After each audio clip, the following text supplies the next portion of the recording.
नमस्कार, डॉक्टर जमाल खान आपके साथ में फिर जुड़ना चाह रहा था आज। और हेल्थ वेल्थ एंड लाइफस्टाइल के चैनल में मैं कैंसर की बात करता हूँ, इम्यूनोथेरेपिस्ट हूँ। ये सब आप जानते ही हैं, इतने ज़माने से सुनते चले आए हैं। इस समय जो इम्पोर्टेंट बात आपको मुझे बताना है इस वक्त की ज़रूरत के हिसाब से, वो ये है कि मैंने 20-22 साल से इसी काम में लगा हुआ हूँ। आपके बीच में मरीज़ों का इलाज करता हूँ और कोशिश अपनी जानिब से ये करता हूँ कि जो भी पैसा आपका खर्च हो वो जायज़ खर्च हो, नाजायज़ खर्च नहीं हो। इम्यूनोथेरेपी जो है वो सेल बेस्ड थेरेपी, इसका महंगा इलाज है, ये भी मैंने बहुत बार बताया है। और ये भी कम्प्लीमेंट्री ट्रीटमेंट है। कम्प्लीमेंट्री ट्रीटमेंट क्या होता है कि जो कन्वेंशनल ट्रीटमेंट है उसको कम्प्लीमेंट करता है। यानी कीमो, सर्जरी, रेडिएशन हुआ तो उसे आपने और पुख्ता करने के लिए इम्यूनोथेरेपी ले ली, और इम्यूनोथेरेपी जो ली तो उसमें आपका ऑलरेडी पैसा काफ़ी खर्च हो चुका था, कीमो में, सर्जरी में, रेडिएशन में। तो अब आपके पास उतना भी सरमाया नहीं बचा कि आप जो है वो इम्यूनोथेरेपी ले पाएँ।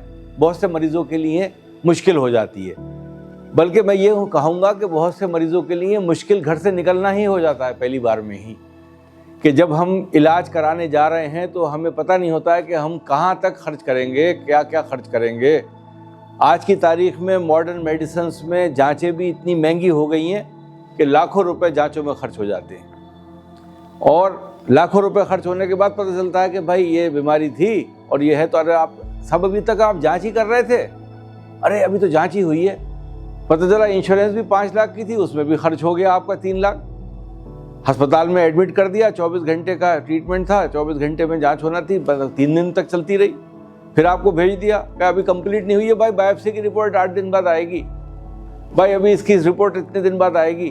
तो फिर आप रुक गए, फिर आप परेशान हैं। तो पैसा ज़्यादातर जांचों में खर्च हो गया या इलाज में खर्च हो गया। आखिरी के इलाज में जाते जाते आप और परेशान हो गए, जेब से खाली हो गए।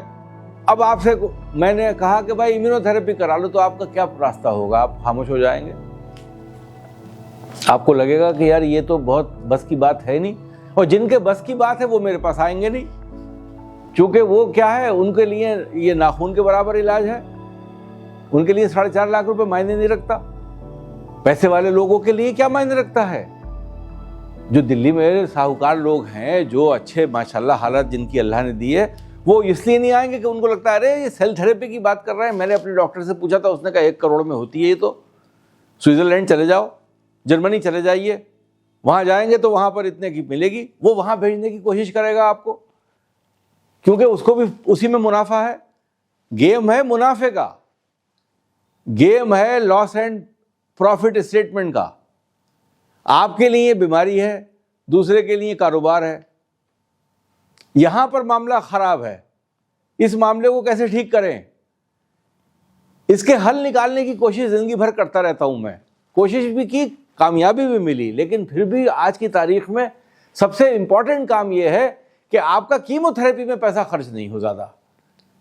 कीमोथेरेपी आपकी लाख से कम में हो जाए, 50-75 हज़ार रुपए में आप निबट गए भाई।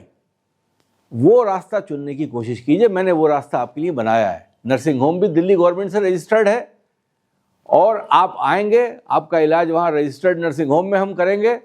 मैं भी इस काबिल हूँ कि जहाँ पर मैंने अपने डॉक्टर्स के साथ में सलाहकारी का टीम बनाई है, जिसमें सलाहकार आपका मेडिकल ऑन्कोलॉजिस्ट भी है, रेडिएशन ऑन्कोलॉजिस्ट भी है, वो सलाह देते हैं और ट्रीटमेंट मेरी जानिब से होता है। और नमक के भाव, नमक का प्रॉफिट, मुनाफा लेके, जिससे कि हम खड़े रहें, आपको इलाज करते रहें। कल एक साहब आए थे, कहने लगे, मेरा सूट देख के परेशान हो गए। मैंने कहा ये सूट जो है ये यहाँ के पैसों से नहीं खरीदता हूँ, मैंने जो है मजबूती पीछे से भी पाई है, और मैं बाहर जाके भी कंसल्टेशंस करता हूँ। मैं सेकंड ओपिनियन ऐसे मुल्कों में भी देता हूँ जहाँ पर पैसे वाले लोग हैं, वो सेकंड ओपिनियन मुझसे लेने के लिए बुलाते हैं मुझे, और मैं देता हूँ जाके सेकंड ओपिनियन। इलाज नहीं करता। सेकंड ओपिनियन का मतलब होता है कि जो उनका इलाज चल रहा है, क्या ठीक चल रहा है, क्या मुनासिब चल रहा है, उसमें भी मेरी कमाई अच्छी है। लेकिन मेरे मुल्क के लिए मैं क्या कर रहा हूँ वो ज़रूरी है। मेरे गरीबों के लिए मैं क्या कर रहा हूँ, जो यहाँ पर दबा हुआ समाज है, उसके लिए मैं क्या कर रहा हूँ। उस समाज के लिए मुझे काम करने के सलाहियत होना चाहिए मेरे अंदर। तो वो मैंने सोचा कि इतना कर लें, और 25-50 हज़ार रुपये उसके बाद में इम्यूनोथेरेपी की लोकल डोज लगा दें। लोकल डोज क्या होती है? अगर ट्यूमर नज़र आ रहा है قریب میں ہے، تو ہم نے وہاں ڈوز لگا دی، آپ کی اس جگہ پہ لگا دی جس سے کہ آپ کو راحت مل جائے۔ کم ماترا میں ڈوز گئی، آئی وی ڈوز نہیں دی، 1 ڈوز 2 ڈوز میں آپ کا 6 ڈوز بنا دی، اور لوکل، لیکن سب میں مشکل ہوگا۔ جہاں پر ممکن ہوگا وہ تب ممکن ہوگا کہ جب ہمارے ساتھ میں آپ شروع سے جڑیں گے، علاج کریں گے، تو ہم راستہ ایسا بنائیں گے کہ آپ ہنستے کھیلتے اپنے گھر جائیں، بغیر پریشانی کے گھر جائیں، اور آپ ہر اوسط کا آدمی ہمارے دوار پہ آ کے علاج کرا سکے۔ یہ میسج مجھے دینا تھا، اور یہ میسج کوئی مشکل نہیں ہے۔ پرانے ویڈیوز میں آپ جا کے امیونو تھراپی سمجھ سکتے ہیں کہ کیا کیا ہوتی ہے، اور اس ویڈیو سے آپ کو یہ راستہ ملے گا کہ جو بھی بھائی ہیں جن لوگوں کو اس چیز کی ضرورت ہے ان تک آپ میرا میسج پہنچا دیجئے مہربانی کر کے، آپ کو ثواب ملے گا۔ آپ کو پنیہ کا کام ہے یہ کہ ان تک آپ پہنچائیے کہ بھائی یہاں جاؤ گے، اس دوار پہ جاؤ گے تو آپ کو شروع سے جاؤ گے، یہ نہیں کہ آپ گئے سب کچھ لٹا کے پریشان ہو کے، تب مشکل ہے میرے لیے، تب تو معاملہ گمبھیر ہے، چونکہ اس وقت امیون سسٹم پورا شانت ہو چکا ہوتا ہے۔ میں جب امیون سسٹم کے علاج کی بات کرتا ہوں تو میں کیمو تھراپی یوں دوں گا کہ امیون سسٹم بھی آپ کا نشٹ نہیں ہو جائے، امیون سسٹم کو بھی پروٹیکٹ کرنا ہے، کیمو سے بیماری کو ٹھیک کرنا ہے۔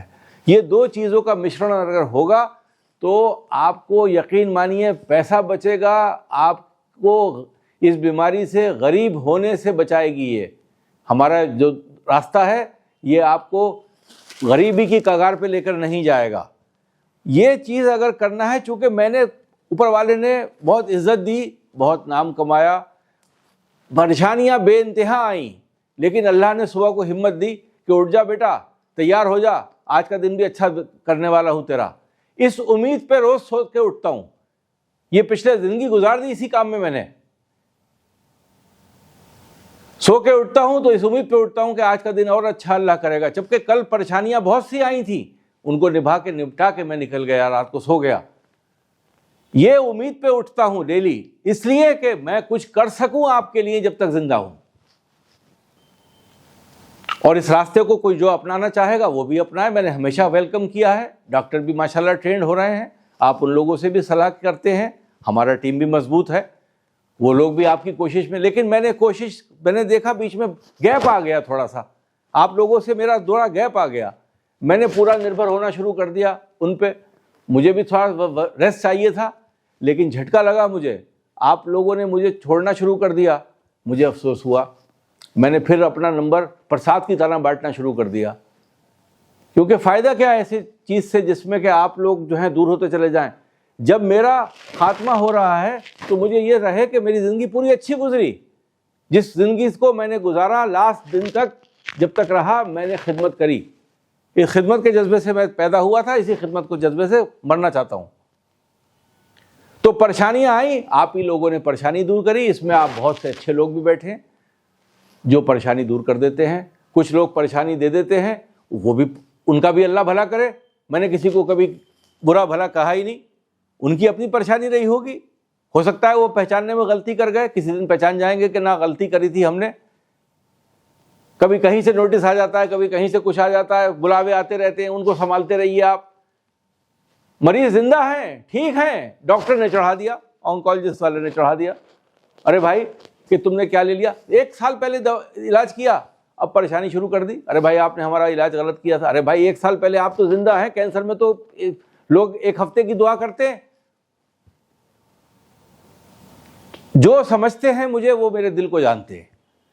تو آپ کو مختصر بات یہ ہے، آپ کو غریبی سے بچانا میرا مشن ہونا چاہیے کہ آپ اس بیماری میں غریب نہیں ہوں، آپ کو مختصر پیسوں میں، جو ممکن پیسے ہیں اس سے کم تو نہیں ہو سکتے، لیکن جتنے ممکن پیسے ہیں ان پیسوں میں آپ تک ہم پہنچ سکیں اور آپ کو راحت دے سکیں۔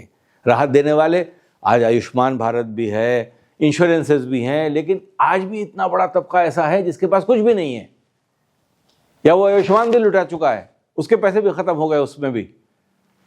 تو کیا کریں گے آپ؟ تو کیا کریں گے؟ زمین بیچنا نہیں چاہتا میں کہ آپ کی زمین اور گھر بکے، یہ مشن لے کے میں نے یہ علاج شروع نہیں کیا تھا۔ تو آپ لوگ ہم سے رابطہ کیجئے، جن لوگوں کو یہ ضرورت ہے اس بیماری میں بات کرنے کی وہ سمپرک کریں، اور شروع میں سمپرک کریں، آخر میں سمپرک کرنے میں مشکلیں ہو جاتی ہیں۔ کل بھی ایک صاحب آئے تھے، کہنے لگے کہ آپ کا ویڈیو دیکھا تھا، آپ نے کہا دیش چھوڑ کے نہیں جاؤں گا اور میرا آپ کے پیر چھونے کو دل چاہتا ہے۔ بڑے بڑھیا آدمی، بہت اچھے، لیکن مریض ان کا بہت برے حال میں، بہت بیمار۔ میں نے کہا آپ سینے سے لگو، پیر چھونے کی کیا بات ہے، ہمارے مذہب میں پیر الاؤڈ ہی نہیں ہے، آپ سینے سے لگو بھائی ہمارے۔ تو یہ زندگی لے کے میں پیدا ہوا، اسی زندگی کو لے کے بڑھنا چاہتا ہوں۔ جے ہند، نمسکار جی۔